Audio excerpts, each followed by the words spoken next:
pretty good voice, but I'll use the microphone. So good evening, everybody. Thank you for coming. Hooray that the rain stopped so that it's a really beautiful Cape Cod fall evening. And thanks to everybody who maybe made a really big drive out here. And we're really glad to have you here this evening. This evening is going to be a filming of, or rather a screening of the documentary Shifting Tides and a panel discussion with Dr. Stormy Mayo, Dr. Vera Brennan, and Angela McNerney, who is the filmmaker for the film. So with that, I'd just like to give you a little bit more of an introduction. So welcome to the screening of Shifting Tides. This documentary was created to enhance the conversation around climate change. Is it fair to say each of us in this room struggle with why the urgency of climate change is not more universally held, why there is not a more collective call to action? To paraphrase the filmmaker, Angela, if you want humanity to change, you don't start with convincing in a purely logical sense. You look to change the emotional stakes, reshape social norms, and redesign the environment so new behavior has a path of least resistance. So in this documentary, the filmmaker asks us to look at the need to change the way we talk about climate change with the hope a shift in perception may give way to a more productive and exciting way forward. The phrase climate change has become almost taboo in public discourse. Maybe it's too overwhelming for some, misunderstood by others. Shifting Tides reminds us of the beauty and fragility of our planet and opens the door to a more honest, engaging, and forward-looking dialogue about the future. So with that, let me tell you a little bit about these wonderful people who are with us and have been part of the creation of this great film. So Angela McNerney is the documentary filmmaker. She has spent the last 6 years as a coast and climate reporter for Lower Cape TV, making short documentaries on the Cape's unique marine environment and rich history. She has recently started her own production company called Cape Tide Productions, where she continues to tell and preserve the stories of Cape Cod. She has a website which we will put on the recording of this event if anybody's interested in looking at some of her other films. Dr. Stormy Mayo is a senior scientist emeritus and former director of the North Atlantic Right Whale Ecological Program at the Center for Coastal Studies in Provincetown. In 1975, Dr. Mayo, along with 2 other scientists, founded the center, and since then he has been studying endangered large whales while directing efforts to study the interaction between rare whales and the ecosystems that support them. Dr. Mayo graduated from Provincetown High School, received his Bachelor's of Art from Dartmouth College and his Master's and PhD from the School of Marine and Atmospheric Sciences in Miami, Florida. Also with us this evening is Lila Brennan. She is the director of Mass Audubon's Coastal Waterbird Protection, one of the most effective entities working to protect coastal birds and barrier beaches in North America. For over a decade, she has focused on the research, protection, and management of plovers, terns, oyster catchers, and other vulnerable species in Massachusetts. So we're really thrilled to have you here. We're looking forward to the conversation afterwards, and we're looking forward to the film right now. So thank you.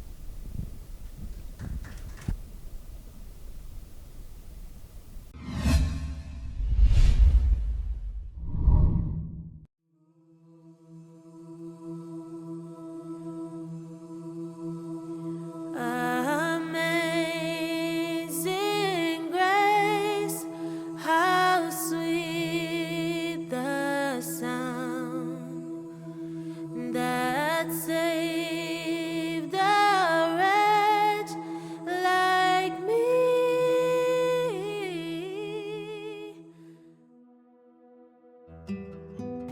I'd like to see less pollution, and I'd like to see a lot of changes, so like global warming to stop and less animals dying out.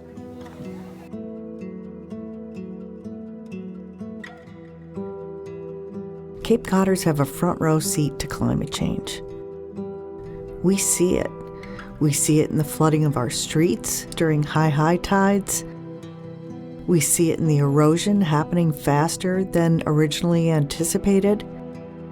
We see it in habitat loss of animal species, everything from birds to fish. And we see it in the storms that are more frequent and more intense.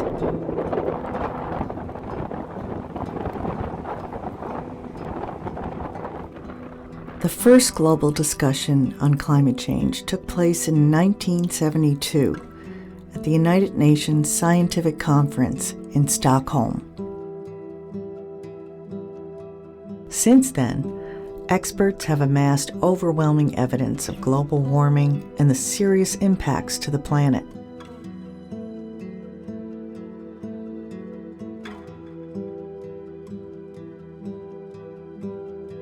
"50 years after that first meeting, the Earth's climate is warming faster than it has in 10,000 years.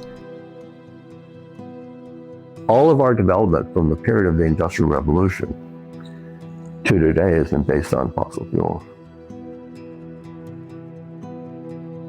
But because the change has been slow, it's tough to treat it like a crisis.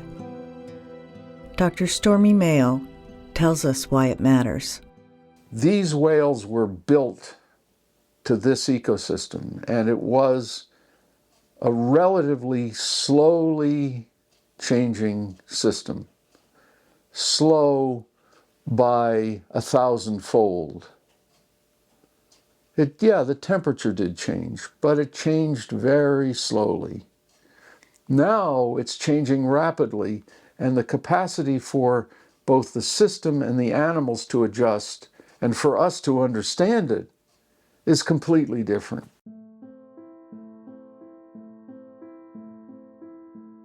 While the many facets of climate change are becoming clearer, the complexity of the issue, coupled with how it's communicated, makes it difficult to address. If we do not get climate change figured out, the North Atlantic ecosystem that depended on the temperature regimes and circulation and productivity that followed, that is likely to change in a profound way that'll impact everything, including us.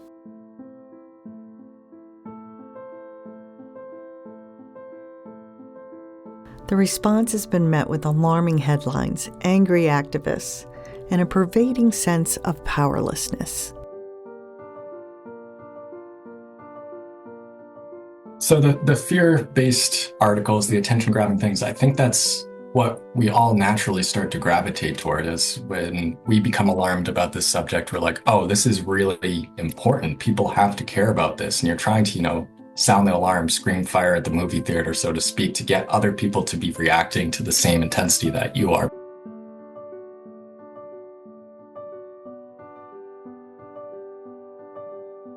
If you think about it, it starts here.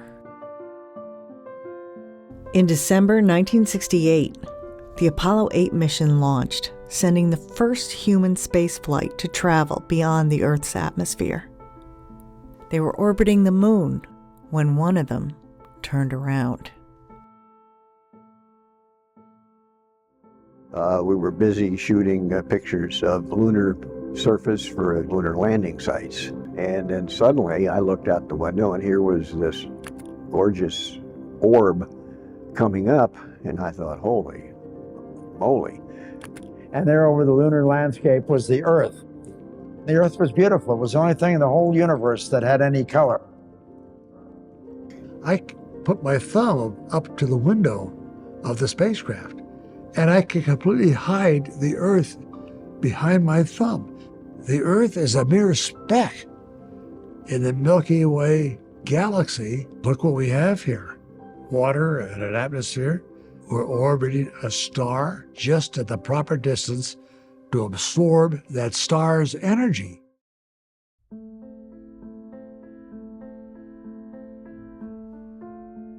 We live on a planet, the only one we know of so far, that sustains life.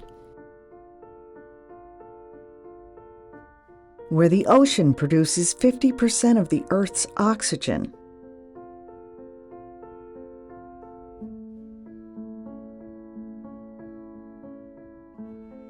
The planet has checks and balances, where living things cannot survive without their connection to other living things. This intricate design provides a natural safeguard against unforeseen and perhaps unintended collapse.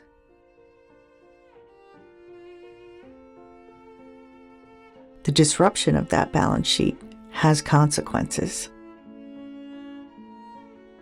You know, I went to this alternative doctor. He was interesting because he said to me, you know, you don't have an immune system. You are an immune system. And I immediately thought about nature in that realm. You know, we don't necessarily go to nature, we are nature. And I think a lot of people see themselves as in the audience of nature. Like somehow nature is going to perform for me and make me feel better. Instead of really being part and parcel connected to that ecosystem.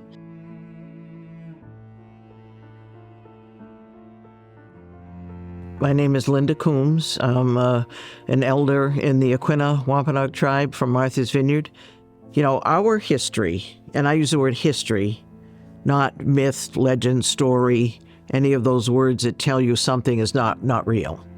But so our history tells us that when the Creator put us on the earth, He gave us a set of instructions. We call it original instructions. Everything in creation has a set of instruction. It doesn't matter if it's a grain of sand, a tree, an ant, an elephant. Everybody has their own set of instructions.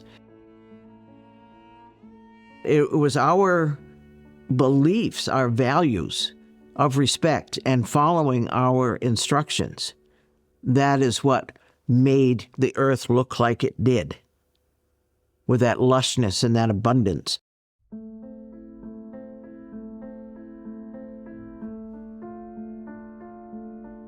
We were not the first beings to be created. The earth was here, the trees, the animals. We came along later. So we're younger.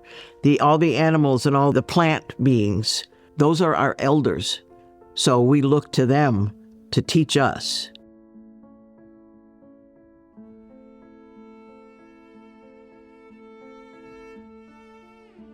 Let's look at it in terms many of us understand.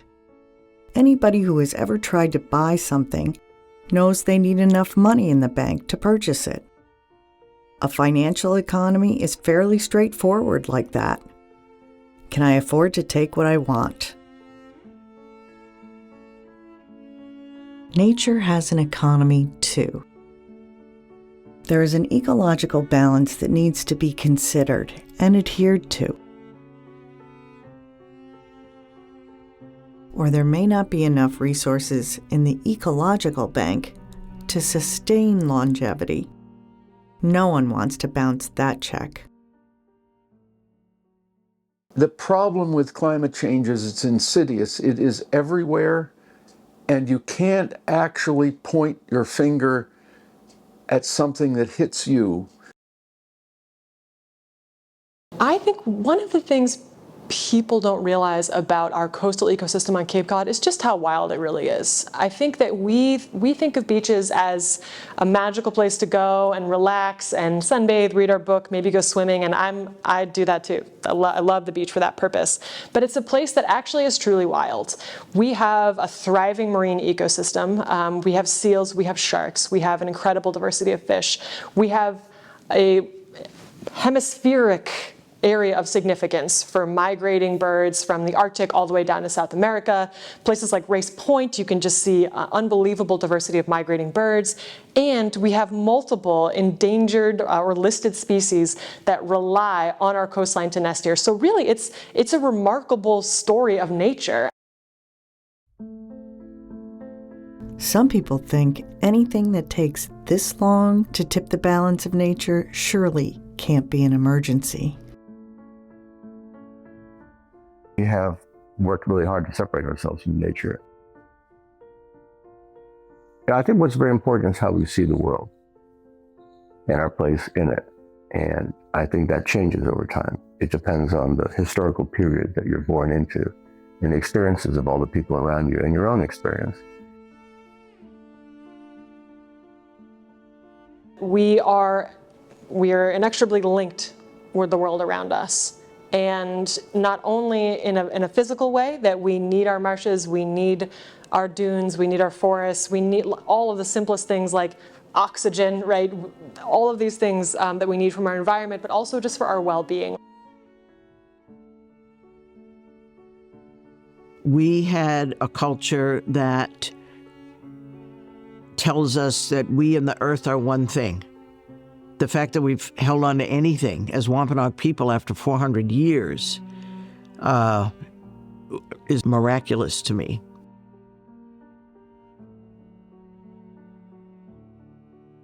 If you had to take a life, you did so with prayer and thanksgiving and with ceremony, acknowledging that life. Because everything in creation is based on a balance.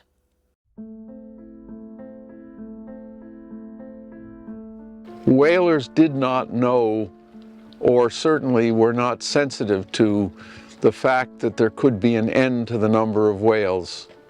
And frankly, we are more sensitive to the problem of carbon, but we're still driving automobiles. Every one of us who screams about climate change flies in airplanes and drives automobiles and mows lawns and all the other things, and then turns around and says, you know, what a horror we're visiting on the earth.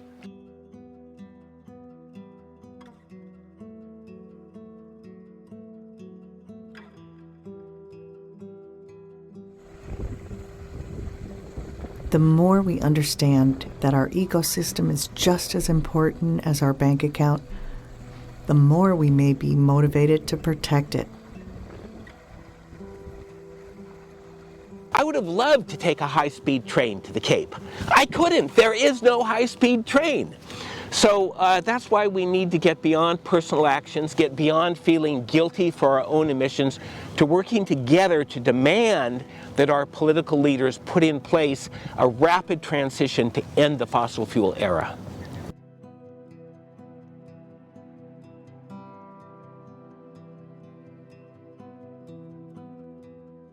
And while the planet can and does adapt to minor shifts within the system, the human decisions that have driven global production may be the very thing that interrupts nature's ability to stay in balance. Our instructions as human beings was to keep the earth as it was created. And our cultures were built around that. We had a system of values that sprang from that because they had to leave forest. We hunted deer, you know, for our food, for our clothing. We made tools from the bones. It's like when you take something, you have to give back. And part of giving back is being respectful of that life that you've taken. We are part of the natural system. Our lives depend on natural systems, on the water system, on clean air, on the climate, on the rains, on the cloud, on temperatures existing within a relatively narrow band.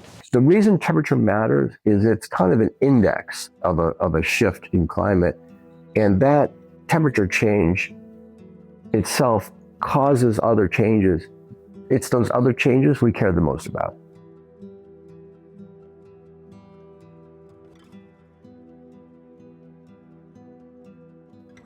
From the point of view of nature, Earth is a coherent, single, beautiful, complex system. And it's not one that's parceled out with these lines on a map. That's a total human invention. We literally invented that. And we invest power in the nation state. It's the most powerful of all institutions we have. And we turn to the nation state to address problems. And the thing is, a state can be very good at managing its internal affairs, but it has no ability independently to manage global affairs. The way we are organized, you need countries to cooperate. And cooperation is something humans are fairly good at doing. But what we're asking them to do on climate change, I think, is harder than any other problem we've ever faced. So it's not a small thing.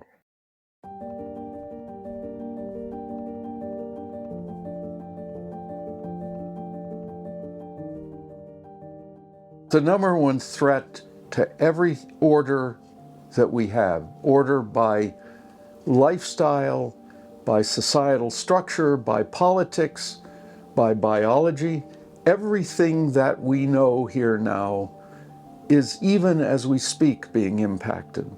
It's now not as big an impact, but the time is coming. And it comes slowly, and reversal is incredibly hard.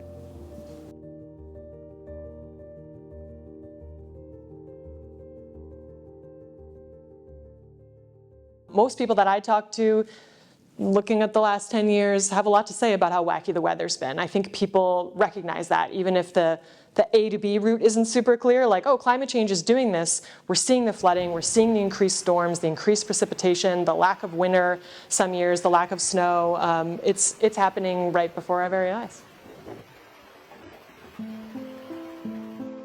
We can't push it back even as fast as it's come on, unless there are new, and we can hope new, extraordinary technologies, which usually will bring other problems, because every technology we have demonstrated is another problem.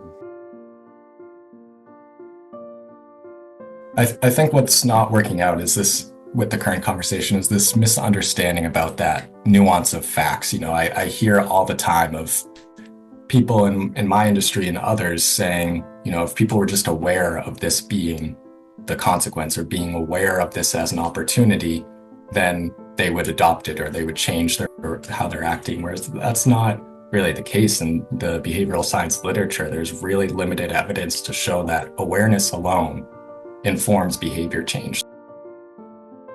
When we're dealing with something as overwhelming as climate change and so impactful to every single thing that we do, we're asking people to fundamentally change their lives. I always want people to understand why things are the way they are. If your diagnosis of the situation is wrong, the prescription is going to be wrong.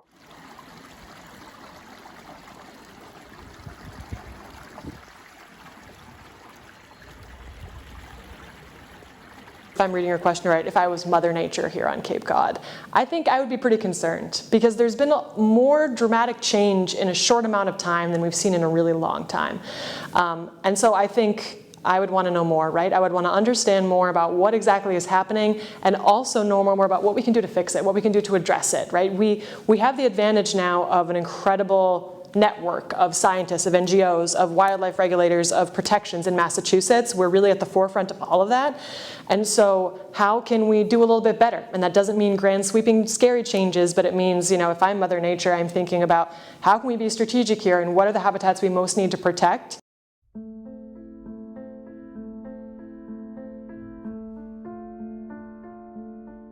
Understanding too that it's not as simple as just raising awareness. It's not as simple as just throwing money at a problem and expecting people to change. That's not the only solution here when we're dealing with systemic and structural barriers. It's a lot about understanding the realities in the day-to-day of people and bringing that to light as well.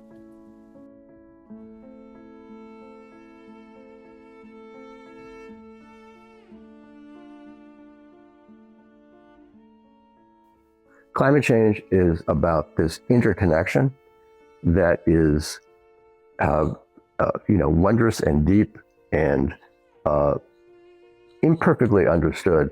But basically, you have a single system. It's not just the Cape and the Arctic is something totally different. We're all interconnected. That's something we're not used to. That's why the Apollo mission, when it sees the Earth that way, that's the vision that they see, those astronauts see. We tend not to think of it that way.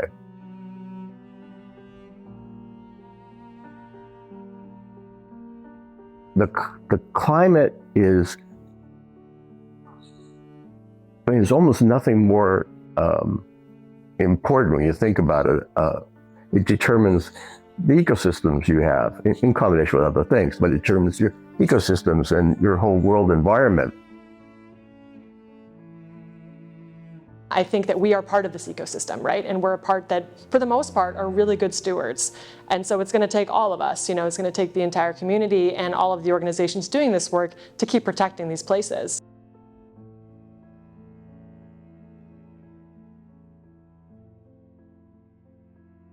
One way to think about this is we're all part of an economic system. So my house here on Cape Cod, we use natural gas, and natural gas is heating our home right now. And it's hard for me to switch to something else independently of everyone else. So if I wanted to, if we want to change emissions, and particularly you want to do it at a very high level, not small, you really want to do is focus on changing the system that we're all a part of. It's really important.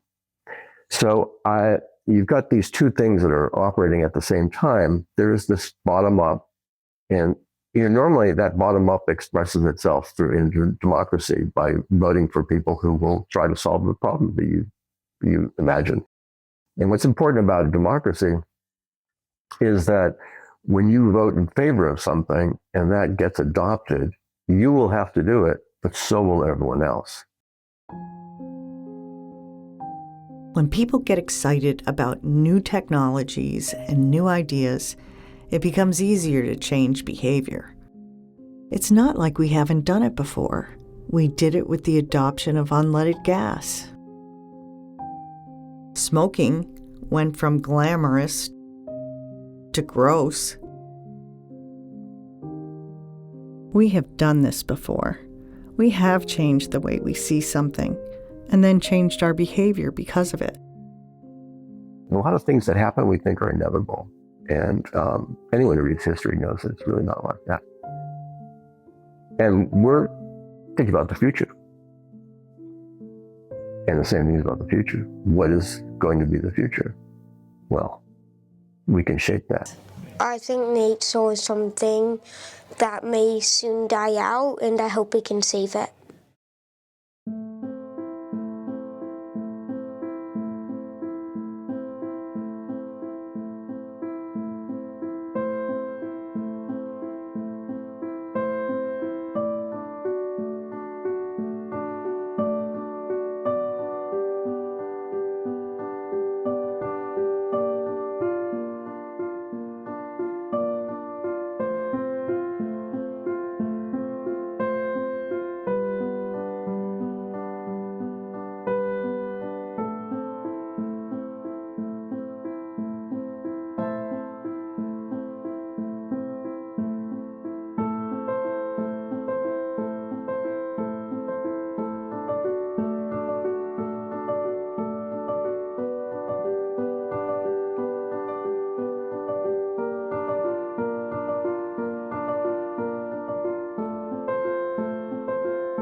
So I just wanted to start with one question for Angela.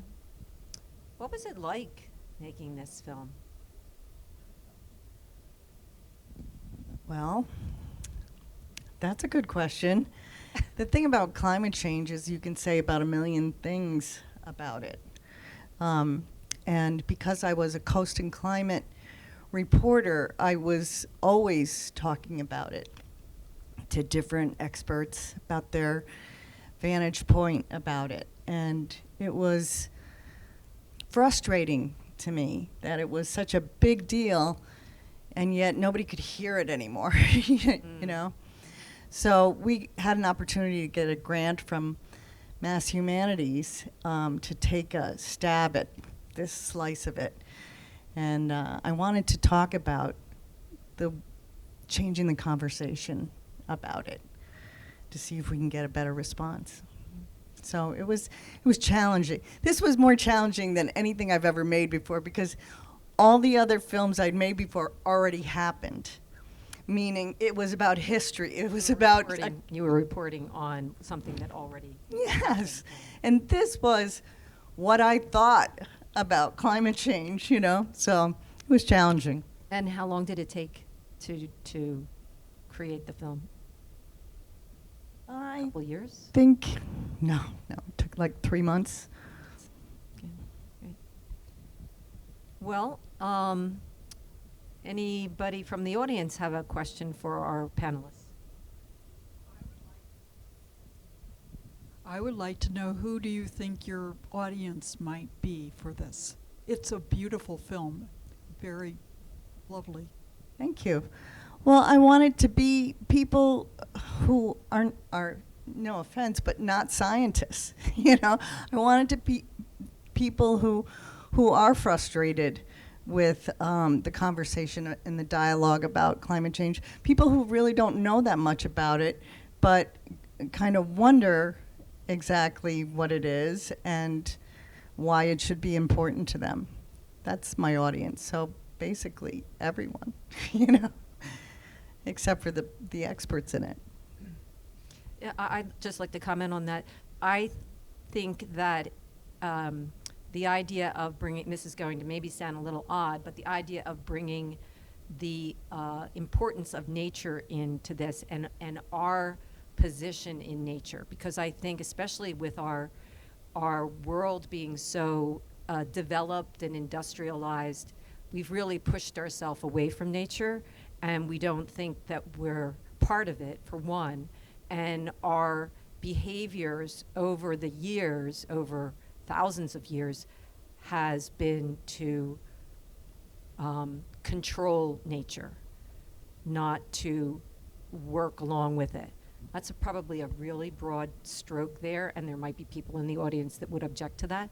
But you know, because there's people that don't see nature, like they don't see a tree. They might not see birds. You know what I mean? Like they don't. Yeah, have and that there's connection. little kids who don't think that they are animals. You know, they think humans are not animals, and honestly, we kind of grow up inside our houses thinking that we are separate from nature. That if we're going to go feel better, we're going to go to nature. That we're not it, and the more we know we're it, I think the more we'll care about it. Mm-hmm. You know, I just wanted to think back on this, though. I'm not convinced that it is that people are wholly unhooked from nature. It is that in the current state, we're not as regularly reminded of it.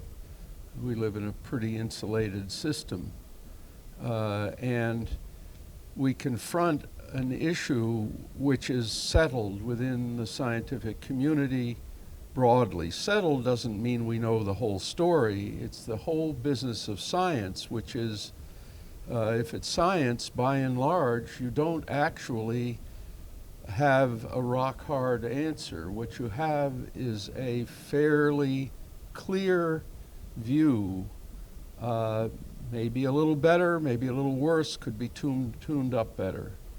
We know from the history of the way that we've handled this from the first meetings on climate change at the UN.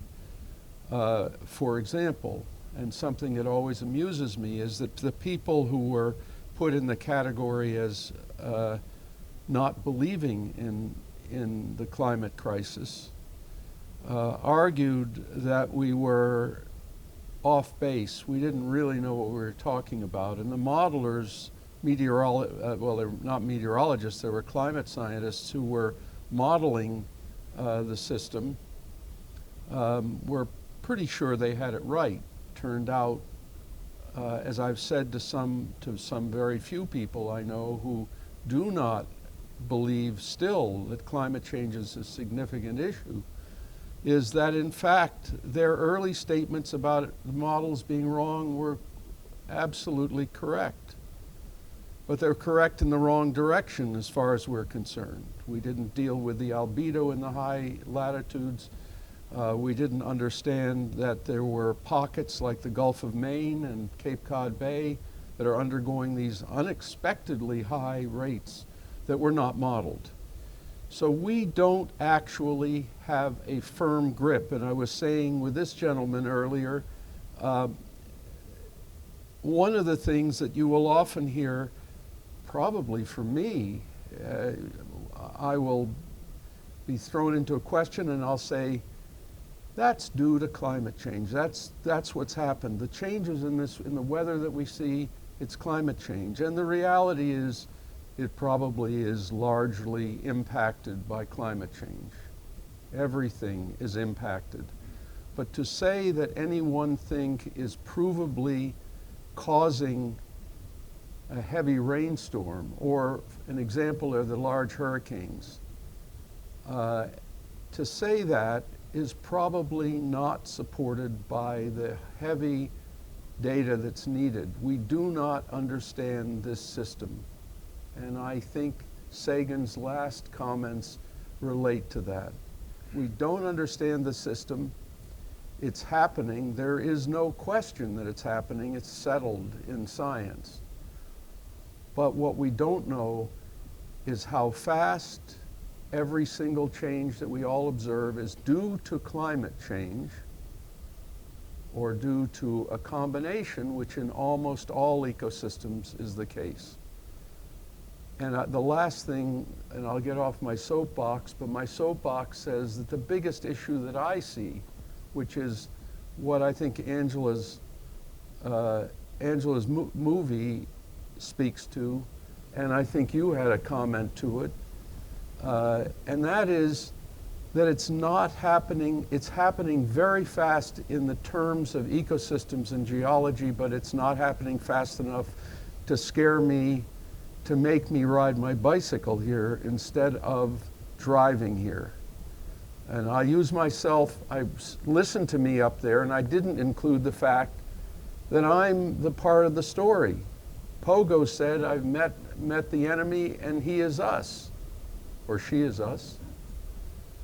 And part of the problem is that the pace of it is so slow, and I think you capture that it's extremely difficult for us to grip that fact. Washington knows they're having problems, but it's not so fast that it makes a big difference. It's like your bank metaphor, which is you got to have money in the bank. If we're withdrawing $300, at least in my bank, $300 every 2 days, then I'm worried. If I'm withdrawing and not putting anything else back in my bank, and I'm withdrawing 10 cents a day, they both get to zero. But I'm not worried about it because we live on such a short time scale within our lives, and I include mine as much as anyone else's. And thank you for listening. And would it be fair to say, too, that if it's a really long timeline, anything could happen in that long timeline? Like, people could think that way, you know? Like, for those of us who feel very strongly that climate change is going to affect us. It's affecting us now. It's going to affect our generations to come. But the line may not be a straight line that is being projected right now. The line may go all over the place.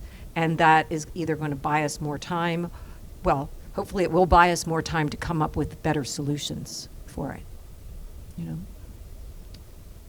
know? Steve?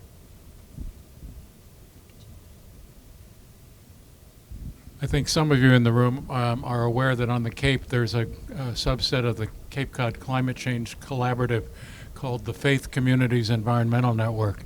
And I heard you saying early in the program that obviously you made this film to be seen. Has any effort been made to alert the more than 40 faith communities across the Cape that exist to tell this story? And if you haven't contacted them, some of you may know Susan Starkey. She's the co-chair along with Russ Norris. And those faith communities have regular programming, and if you could make this film available to them, I'm sure.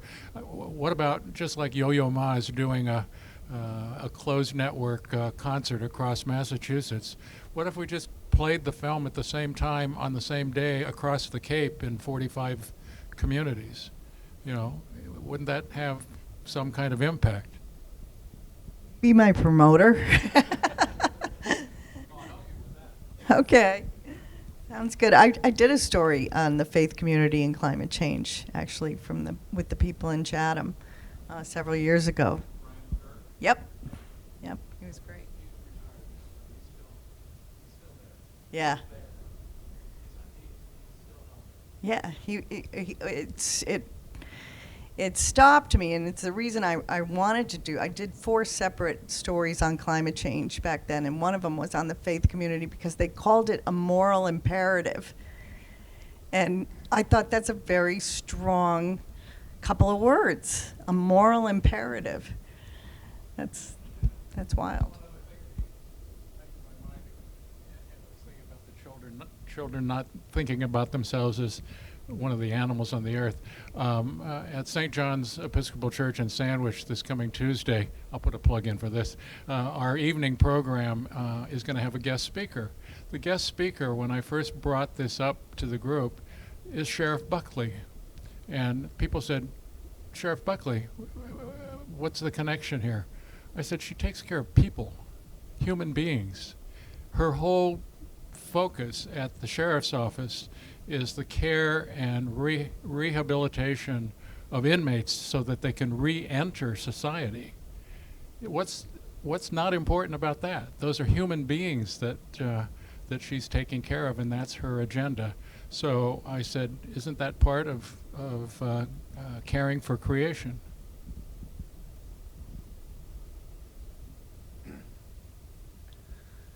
Thank you. And very good film. Going back to the professor's comments on, I guess, the deniers, I think, you know, the denying can come from several different motivations. But I think, like, the premise made in the film that facilitating or putting processes or systems in place so the opportunities are there so that people can work to improve the environment is a good one. So I'm just wondering, what as the film creator, what are you hoping to have as an action from this film and the impact on people? Because again, that's to change those processes. We still have to work with the deniers and come up with the solutions. Well, I think for me, and who am I? I just have my small opinion. But I think people have to get more positive when they talk about human beings. Because I interviewed a researcher at Woods Hole, I don't know, a couple months after I did the film. And I said, I asked her a random question. I said, if you could be any animal you wanted to be, what would you be? And she goes, oh, I would be a human. And I was floored because I interview scientists all the time who tell me how horrible humans are, or the human impact is. And she said, I would be human because humans can dive to the deepest depths of the ocean. They can go to outer space. They can innovate. They're ingenious. They problem solve. And I thought, oh my gosh, this is how we solve climate change. We innovate. We get into the creative part of what it is to be human. And we keep chasing that until we come up with a solution. And that may sound very Pollyanna to some people, but I get to be that because I'm the creative person here. Oh, a few hands over here.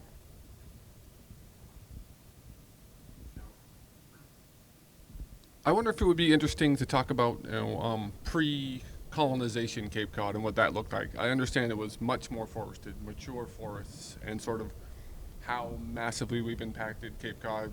And what we consider normal now is actually not very normal, long term. And I'd like to introduce a couple new ways of talking. Like, is climate change the thing, or is it part of a bigger thing? A word that I keep coming across is overshoot. What are we, 8 to 9 billion people now, consuming more than we ever have? So, I think we keep saying climate change, or is that climate change, or is that not climate change? And maybe we need to get a little more nuanced in how we talk about things, or we could talk about things being a forcing, or like the increased amount of energy being captured by the atmosphere as it's now constituted is creating forcing. So I think we need to talk better. I think if we keep doing these broad strokes, we just keep having the same not very effectual conversation over and over again, and it's just kind of like, ooh, how do I feel about it? And I don't think that's really super productive. But I forgot. I guess just sort of, we've already deforested the Cape. It's already been massively impacted, probably twice. The pine. Am I talking loud enough? The pine stuff that was grown by Kennedy in the days, all that pine in the Mid Cape was not natural. That's all weird. So climate change is just the next version. Killed all the whales, deforested the whole damn place, and it's not a new issue. It's just humans overstepping, and maybe just, I don't know, listen to the Wampanoags or something. I don't know. Yeah, I think that brings up a couple interesting points, and the two of you have addressed a couple of these. But the first piece is you just can't blame everything on climate change and make it this huge scapegoat, because then it becomes more and more unclear, A, what it is, and it also makes people feel so apathetic. There's nothing I can do about it. It's that big. If we're saying that climate change is everything, then how does that become a problem we can even try to solve or address? And it's also not personal if it's just this giant cloud, right? The animals, the atmosphere, the ocean, the people, everything, and development is separate from that, right? And so is overutilization of resources, so is deforestation, and I think being able to pull out what those separate threads are is actually more empowering to people versus saying, to your point, Angela, humans are terrible, it's our fault, everything's bad. Because that is not motivating, it's not empowering, it doesn't make us feel like, hey, maybe I can make a difference in my community by planting some native trees that aren't pitch pine, right? Or maybe I can be part of the commission in my community that doesn't want a development, maybe instead I want it to be something else, right? And I want my voice to be heard. So from one thing I think about a lot is piecing apart what each thing actually is, what each problem is, so that we can address them on a science level, but also on a communication level. Because if we just say climate change now, I encounter this a lot, people feel so defeated, right? They just feel like it's so terrible, it's too late, and all these other problems, overdevelopment, overpopulation, then it sort of snowballs, and then we feel like, well, what's even the point? Versus saying, maybe there's something that I can do on a small scale. Maybe it doesn't change climate change, but it changes my backyard, right? Or it changes the way that I use my boat when there's right whales in the bay, or it changes what I'm planting, and I'm putting in native plants. So I think I like to pull back sometimes when I'm talking about it to just say, what's something that you can do or something you can advocate for in your community to address one of those challenges? Because that's a whole bunch of challenges that you just mentioned, and it's overwhelming sometimes.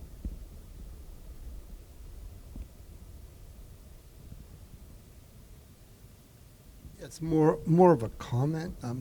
Just really liked your inclusion of the Wampanoag Indians, Native Americans, their point of view, because really it's take care of the Mother Earth, and Mother Earth will take care of you.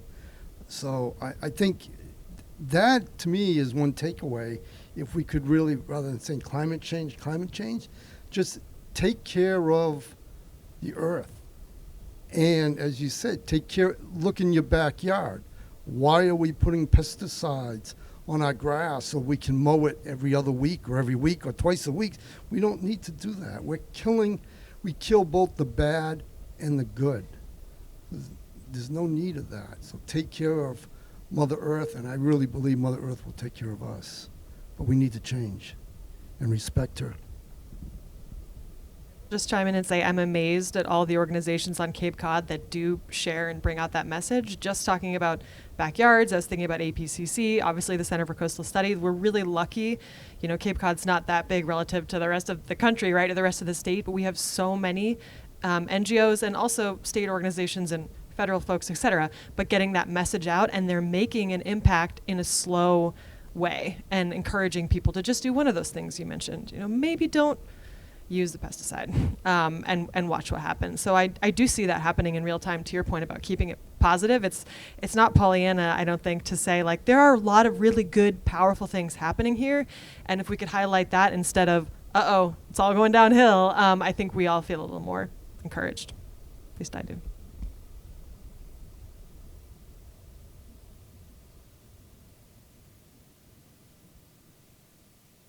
I always am told that I'm kind of the Debbie Downer of the deal. The climate story, which obviously is the focus here, is boundless. Great to do stuff on Cape Cod. I'm with it and doing as much as I can. I'm still driving here, but I'm doing as much as I can. But it does not have boundaries. And we're going to have to deal with that somehow or other. We are going to have to take care of our backyard, and we're going to have to take care of the earth. But we've got to recognize the dimensions of this. If that's too depressing to put forward, and I understand that maybe, then we're going to have to find a different way, and I think maybe that's what the film is partly speaking to. This is among us, this is a scary situation. Things are in fairly dramatic change, but not dramatic enough to bother us. That's important. We haven't taken a grip of it. We're getting out of climate agreements, not that those agreements made a huge difference. We've got to deal with it realistically. We maybe have to tell the story to the uninitiated in such a way that they join us. And the worry is, and the worry is all of you. It is because most of you are the initiated. We're speaking to the choir. And we've got to have a better way to do it. But we cannot forget that while we deal with our backyard, we have got to deal with the atmosphere, which is uniform across the earth, and something's wrong with it.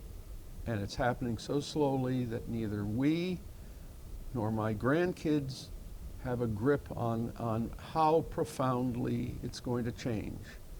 And they're going to see those changes, and my grandchildren will certainly begin to run up against major problems. We can get by this. So I'm just going to propose one last thing, and that is, in this earth, the way our states, meaning our countries, are pursuing it, it appears to me, sadly, that it may not be so much an issue of the ecosystem and the animals and the right whales and the grass and the birds and you name it. As much as we love them, it may be up to the economics. Because this earth, if you listen to the news, is driven by the economic story. I hate to come up against that, but I think, again, our values here, we might have some agreement on it. But within this whole earth, people in Africa are just trying to find food and whatever. I'm not sure that a lot of our arguments, which have to be made to them as well as to us because it's universal, it's not just our land, I'm not sure it works with them. Maybe for damn good reason. If we were starving, we might have a very different attitude too. And that probably is my reality, and I'm trying to be the downer. I'm trying to spark aggravation with this, and I'm failing to do it. He's succeeding. Well, I also think everything he said is true, but you also have to remember that people are constantly innovating. They are constantly coming up with the next best idea that hasn't been thought of yet. I think the answer probably hasn't been thought of yet, and we have the capacity to think. Can you hang your hat on that? Can you hang the hat on yours?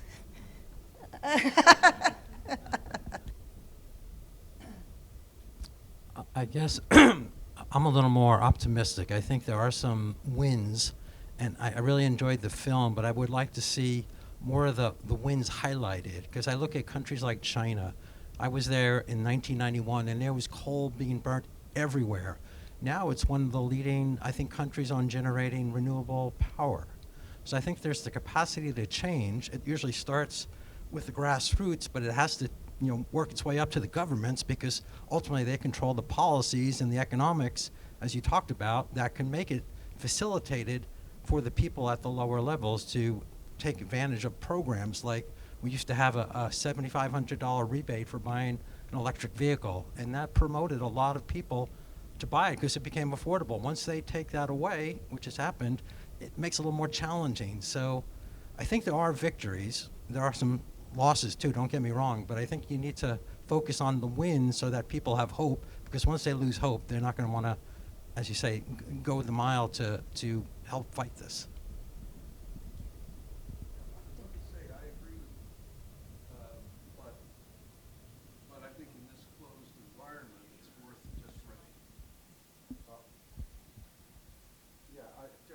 I agree with you, but in this closed environment, we can't recognize. I agree there are those wins, although China, the China story is an interesting one, because apparently they were worried about revolution because the air quality was so poor, so they came up with it, and now they obviously are one of the great economic powers in that field. It's a win whichever way.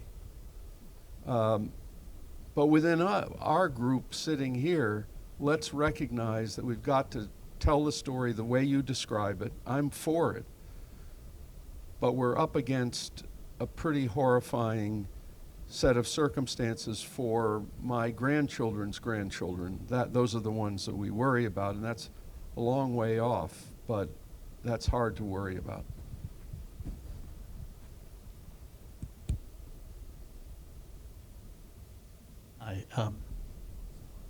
No. Okay. The last part of the conversation is exactly where the rubber meets the road. I don't mean to talk about transportation in that sense, but this is it, is what will these potential solutions at a very local level mean in terms of economic costs? And I wanted to ask you, and hopefully all three of you have an opinion. We heard a person in this film, an environmental scientist from Columbia University who has, I'm guessing, a second house on the Cape, say, well, I'm on natural gas. We got real excited when we moved to Falmouth 8 years ago and got rid of that big 60-gallon tank of stinky bunker fuel burning oil in the basement. And we were surprised and pleased to find out that some forward-looking residents on our street, Akapesket, to get right down into the weeds, had put in a gas line. And we could get onto the gas line. And we tore that old furnace out. We got the new gas burner in. Our prices went down. We love it. And I was at the same meeting that some of you, I know one person in the back last weekend, Mr. Tom back there, Net Zero out at Hyannis, and we spent all day listening to, well, you got to go all electric, and we got to get those gas furnaces out. And my son's a firefighter in New York City. He's already inspecting all new construction in New York City, no gas coming in. But this gentleman in the film said, well, I'm probably not getting a heat pump. He didn't fill in the blanks on that, but he's happy to be on gas. And his rationale was, well, nobody else is doing anything, so there's not the infrastructure to support it. So I guess what he's saying is, I'm not going to a heat pump yet. I'd love to go to a heat pump. I just felt, boy, I just paid a bunch of money to go to natural gas. And now we got to go all electric, and that's going to be another 10 grand or 20 grand, depending upon what you do. Same thing happens with sewering here in this town. We don't need to be sewered. Why? Well, we do now, but we didn't before. Comes to your point, I think, and yours as well. We just got too many people out here. Too many people punch. There you go. And that's a real big issue, right?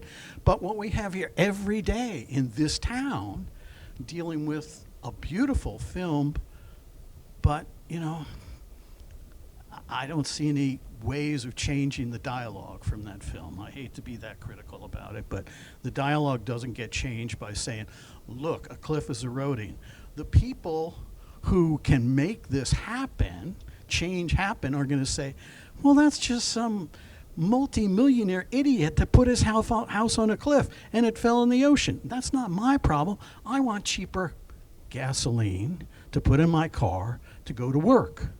And what we're saying is, ride your bicycle, and we're paying firefighters and teachers $50,000 a year, and 2 of them are working and they can't afford to rent a house in this area. It is economics, is what I'm saying. And if you can't get a PhD scientist with a second house in Chatham willing to pay to go to a heat pump, what are you going to? We're kidding ourselves. So that's the dialogue that I'm hoping we can switch to.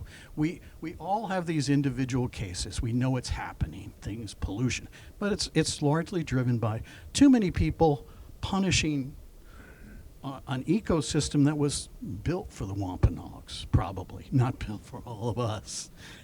So that's, to me, is the dialogue. You must address the economic issue on a household-to-household basis, so that the people, on the ponds in the interior of Cape Cod say, well, it is important to me that coastal housing is going into the ocean.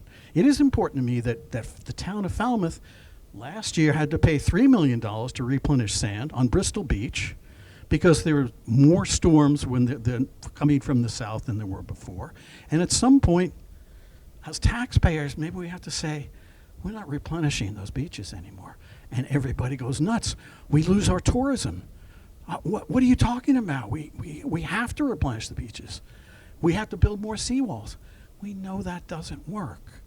But it's that economic driver from household to village that we're not making a bridge for. And that was a long tirade. But I'd just like to know what you think about the important point is, how does it affect the individual who has to come up with the loan or whatever? I introduced the concept of economics, but what I was really meaning is that we would do better if we could demonstrate, and we can't, that climate change is going to cost $1 trillion in another decade.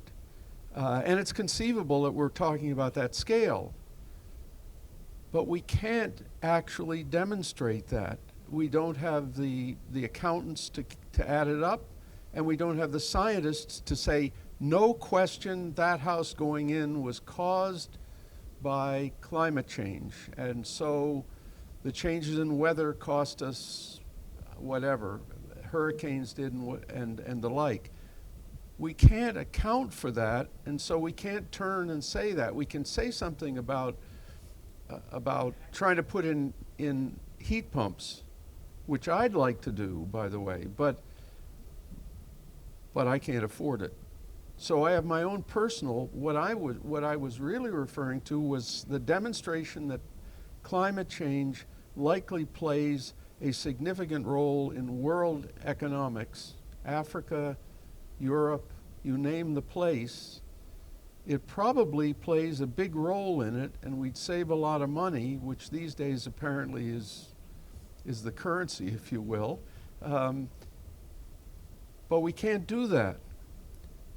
And so so then you and I may try to put in heat pumps, and I'm not sure what that does for someone in the Kalahari who is wanting to have a great life with an automobile and all the various things. And you can't tell them they can't have it. We got it.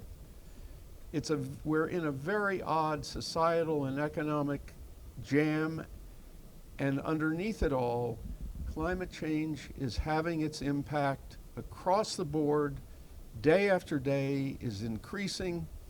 It's having its impact on us, and it's almost out of sight, out of mind.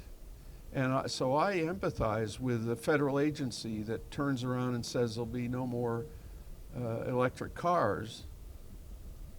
They don't have, we haven't been able to make the argument.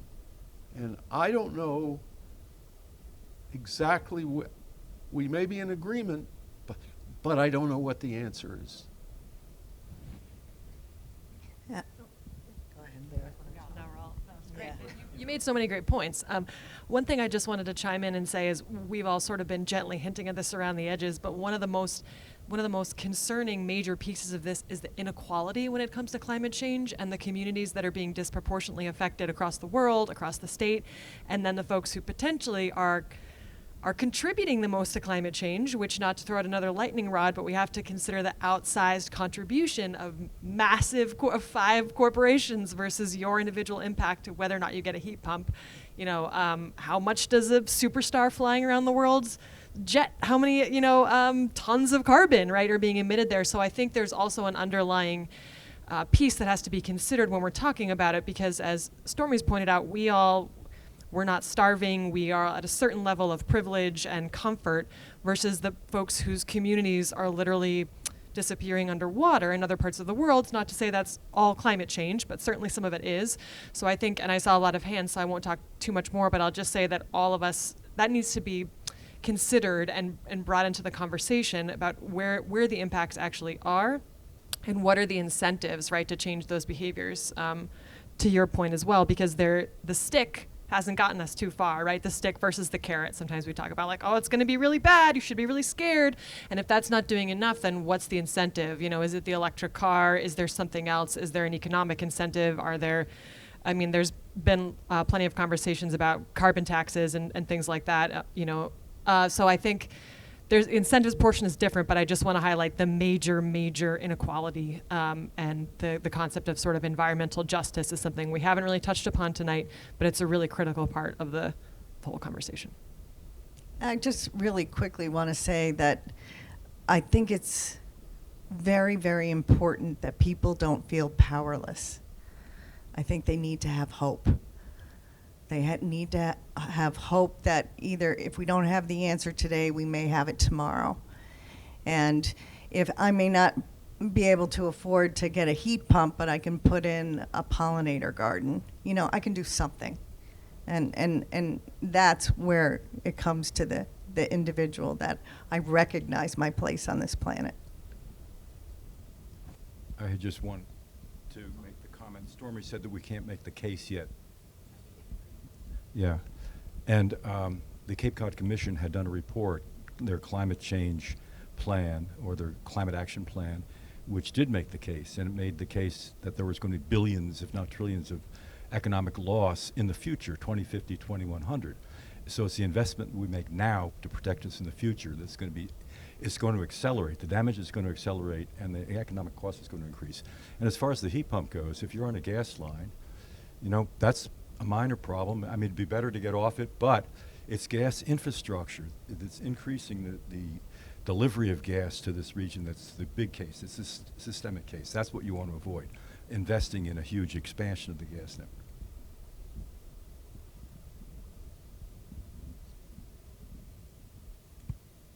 So I agree with all the doom and gloom. I agree entirely with the case for justice.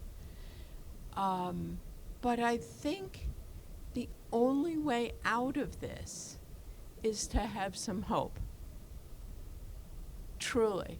And so I think you need to look at what progress has been made. Look at the fact that there are electric cars and you can drive them around, and there are some positives there in terms of costs too, because the maintenance can be so much lower. That wasn't the case years ago. That's progress. Look at solar panels. Look at the decrease in cost of solar panels. That's amazing how much they've come down in the last few years. And it's just been a very few years. And look at the transition that's happening in Europe to get off fossil fuels. Look at the fact that even in Africa, there are places where they're looking at energy generation that's renewable, that doesn't require distribution across hundreds of miles. These are all really positive things. Look at the fact that batteries are becoming so much more efficient. Maybe that could be a way to help us get out of this. There will be more. There's thermal energy. There's going to be so much more, but we have to have some hope, and we have to do what we can. Otherwise, it is all doom and gloom, and we're not getting out of this.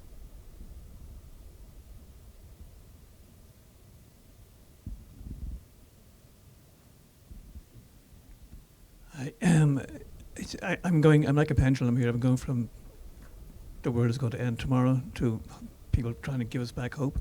So somewhere in the middle. I agree with that lady who just spoke.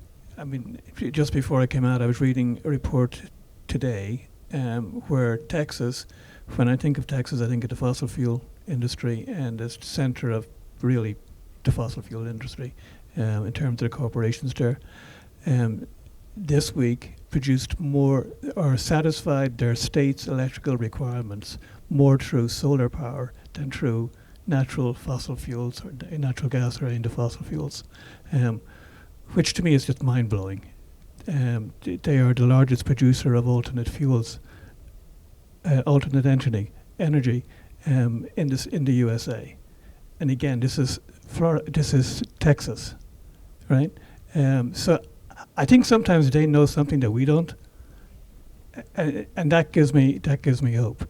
I do think, in terms of heat pumps, I'll give you an example. I'm adding a new room to my house, which is bad, but I am adding a split to heat it, heat pump.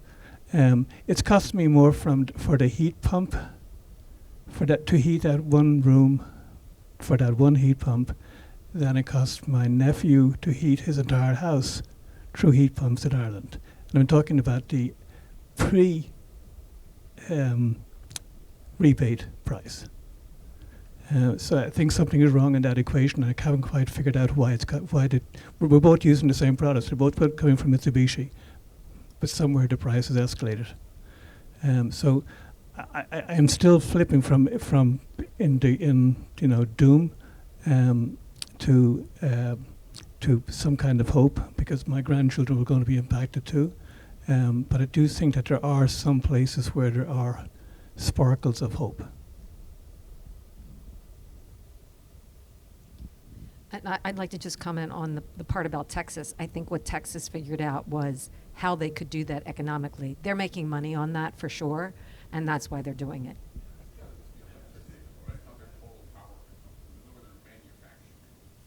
I think they have one of the highest or one of the biggest solar farms or wind farms in Texas. Solar.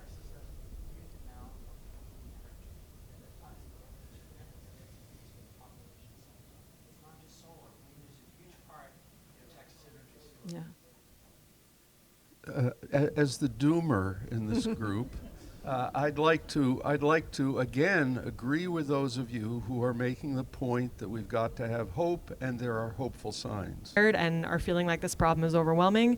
But we can also hold the fact that we, love the bees and the birds. We can also hold on to the fact that sewering is going to be expensive when we have to get tied into the new line. So it's sort of the challenge of holding all of those pieces at once, which I feel like the film is doing in a sense too. It's that is the, and I swear I'm not trying to wrap this all up in a neat bow, but that's being human, right? Like I feel like it's being human is the challenge of holding all those things at once and disagreeing with, certain pieces or parts of it, and living your day in, day out life while realizing that the ice caps are melting, right? You still have to go to work. You still have to go to the dentist, So I think that it can be all of the things that everyone has mentioned tonight, and it is, right? Really, the goal of this film was to create a good conversation, and I think we accomplished that tonight. So have any of you or anybody here in this group have you had a hard conversation with somebody that doesn't recognize the severity of the situation, and how did that go? It was short conversation. Uh-huh. Well, it's problem. We should produce as much oil and gas as we can, because it's cheap and people want it. Total unbridled, and they're doing that. ExxonMobil, they're laying off people but producing more oil and gas than they ever have in the last 20 years. And the problem is it's become so enmeshed with politics that I don't know how you can get through to the actual subject, because behind it lies my politics as well as their politics. I'm not immune, and that's very difficult right in this world right now.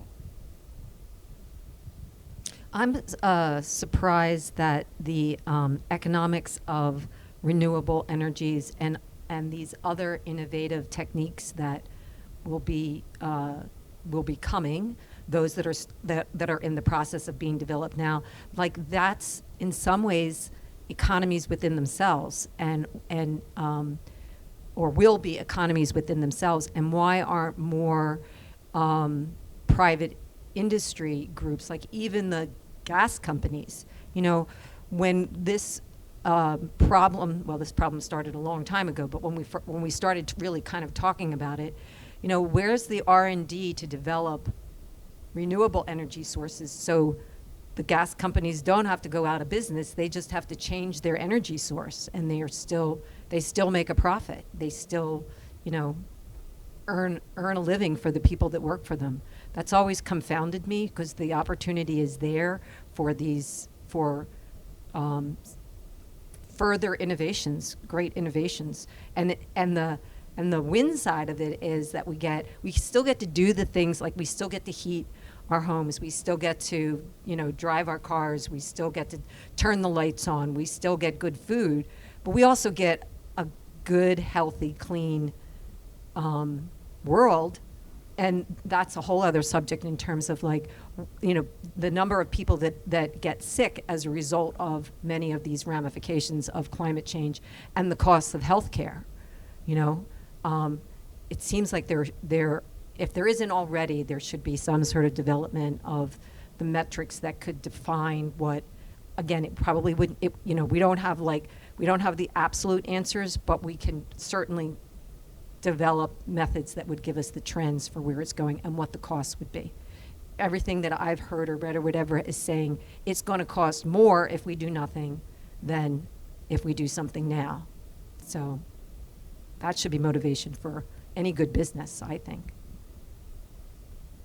To answer your question about any of us had conversations with people who are climate deniers. I mean, there was a discussion here in this room about a month ago from a group called the Falmouth Energy Forum. And if any of you were here, I was tempted to leave halfway through it. But the point is that people have different sets of facts these days. I mean, the gentleman who should have retired decades earlier explained, essentially, he was trying to say that wind turbines actually require more energy to work than they give. I mean, he got away with saying that he could even get away with saying that is unbelievable to me, to many people there. But then there were even more people in the room who just ate it up. So that's my answer there.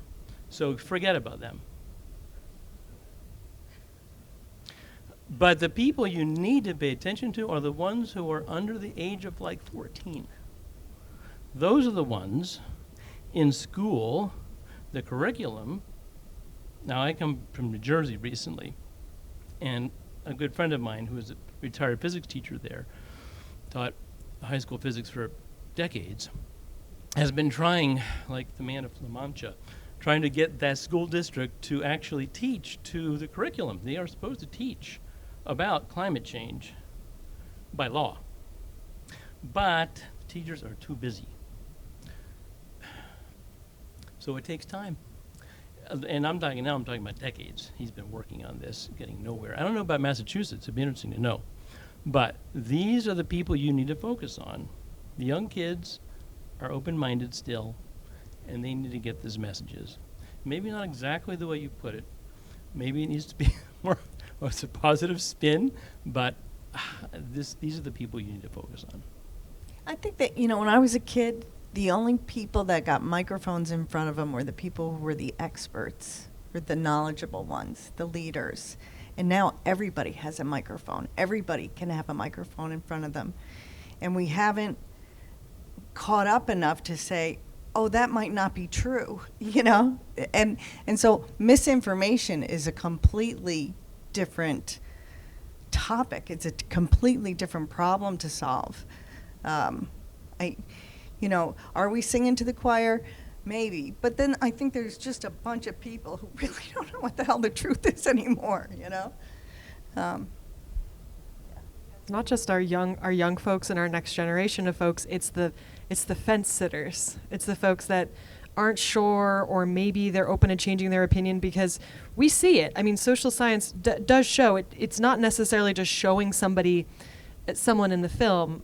One of the experts in the film mentions it's not enough to show somebody and have them change their mind. That doesn't automatically happen. But you could help them get in the direction of at least understanding that there are facts, right? There are facts, and then there's things that are true, and then there's things that have been proven to not be true. But I think there are more folks whose minds are open to potentially being changed or learning than you would think.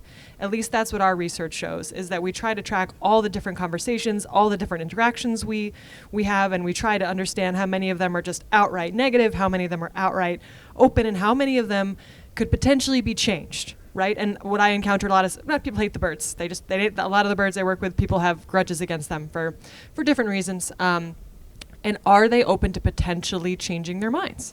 And the answer to that is yes, right, is absolutely a resounding yes. So if we can focus on the young generation, but also the people that are, maybe they're not sure, or maybe they just haven't heard a compelling enough argument or compelling enough evidence to change their minds. So the minds can be changed. Yeah, I agree with that.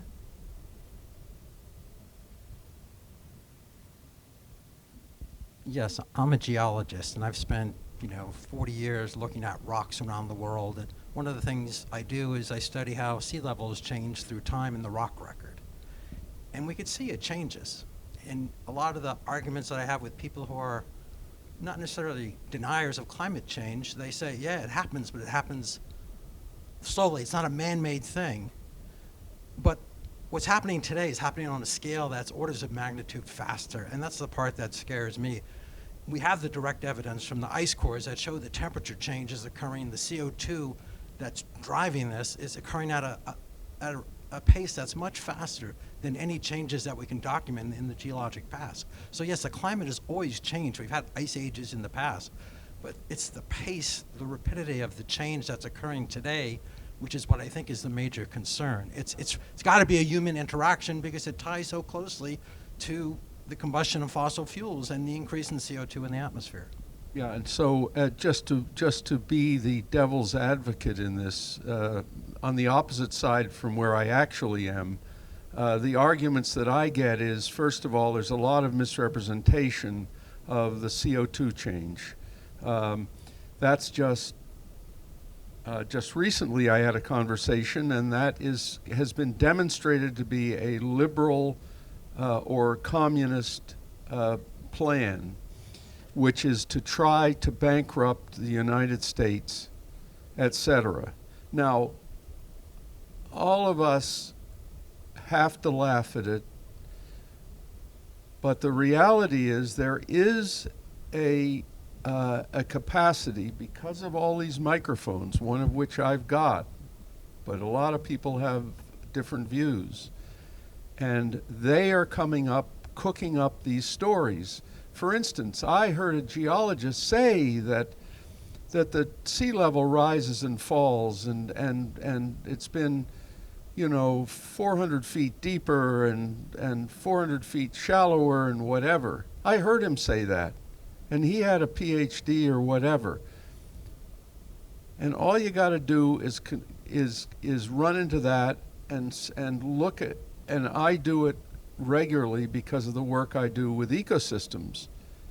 It is very difficult to deal with people who do not understand what science is, and what the settled science is with regard to climate change and CO2 increases and the cores and the work you do with the elevation of the sea. It's really difficult if you're dealing with people who are simply repeating a line. And now, I grant you, we're trying to not be negative, but we have to be in a position to understand science. And we have a weird thing going on such that very few of us would be here today if it weren't for science. We'd be, maximum age would be 30 years, 35 years, whatever. We're actually living on the science that most people are now denying, the same processes that you go through.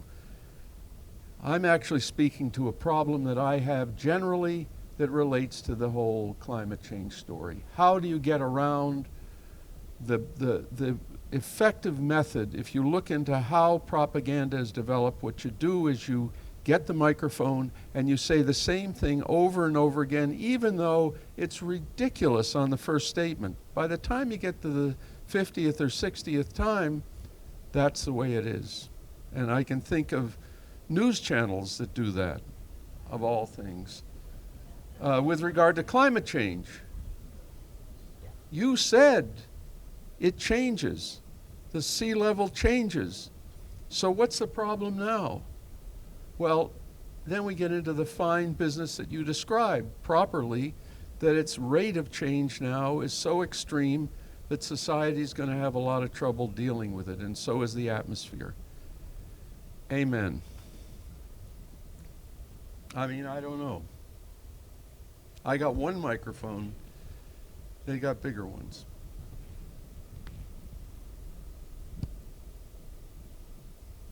Hate to be realistic. No, we need it. Leora, did you have, I thought maybe you had a comment? No,